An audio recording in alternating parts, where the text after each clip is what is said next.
नमस्कार मंडळी, आज आपण बनवणार आहोत महाराष्ट्राची खास झणझणीत ठेचा रेसिपी। गरमागरम भाकरी सोबत खाल तर बोटं चाटत राहाल। चला आज आपण फ्रेश हिरव्या मिरचीची चटणी बनवूया। बघा किती छान ताजे हिरवी मिरच्या आहेत। याची चटणी खूपच चविष्ट लागते, भाकरी सोबत तर अजूनच मजा येते। आता आपण हिरव्या मिरच्या स्वच्छ पाण्याने धुवून घेऊया। भाज्या पाण्याने धुतल्यामुळे त्यावरील माती, धूळ आणि जंतू निघून जातात। आता लोखंडी तव्यावर आपण हिरव्या मिरच्या, कोथिंबीर आणि लसणाचा पाकळ्या घालूया।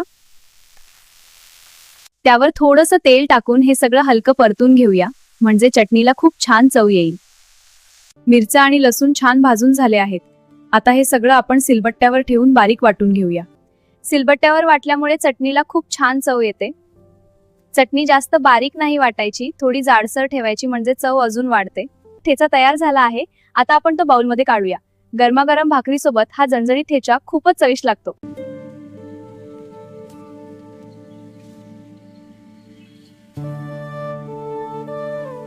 तुम्ही पण असा झणझणीत ठेचा नक्की बनवा।